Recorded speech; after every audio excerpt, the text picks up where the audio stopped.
په جلال آباد ښار کې د استعمال شوو اجناسو بازار چې د نور ورځو سربیره پکې د جمعې په ورځ پیر پلور زیات وي. د دغه بازار وطن هټیوال محبت وایي دلته د کور استعمال شوي بېلابېل توکي د بازار څخه په کم قیمت پلوري او خوښ دی چې ګڼو کسانو ته یې د کار زمینه برابره کړې ده. نور دکانونه دلته په ښه ارزان او ښه مناسب هغه باندې بیه باندې لاسته راوړي. دلته به سرو ګړه ښه ده، بازار ښه ده، مخکې نه ښه ده دلته.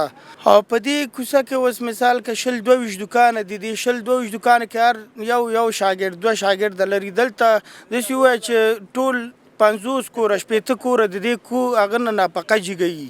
عبارت چې له ګاونډي هیواد پاکستان څخه خپل هیواد ته راستون شوی او دغه بازار کې لاټ اجناس پلوري وایي د جمعې په ورځ کاروبار ښه وي او زیات پیرودونکي لري. زه د پاکستان نه کډوال راغلی یم او ماشاءالله خپل وطن ګران افغانستان ته راغلی یم. ډېر خوشحاله یم. ما خو خپل یو روزګار ځان ته روان کړی دی.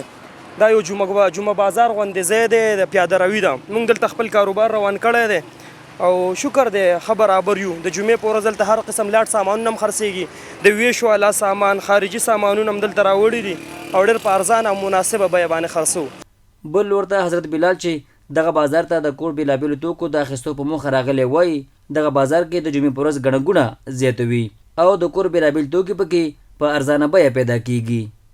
د مان نه راغلی یم، د یو کالي نه اخلم. د بازار نسبتا دلته جنسونه هم ښه جنسونه دي او ارزانه نرخ باندې هم ارزانه دی، ډېر ارزانه بازار نه ارزانه. هر ټایم موږ دلته راځو، کالي هم په کار یم دلته اخلو.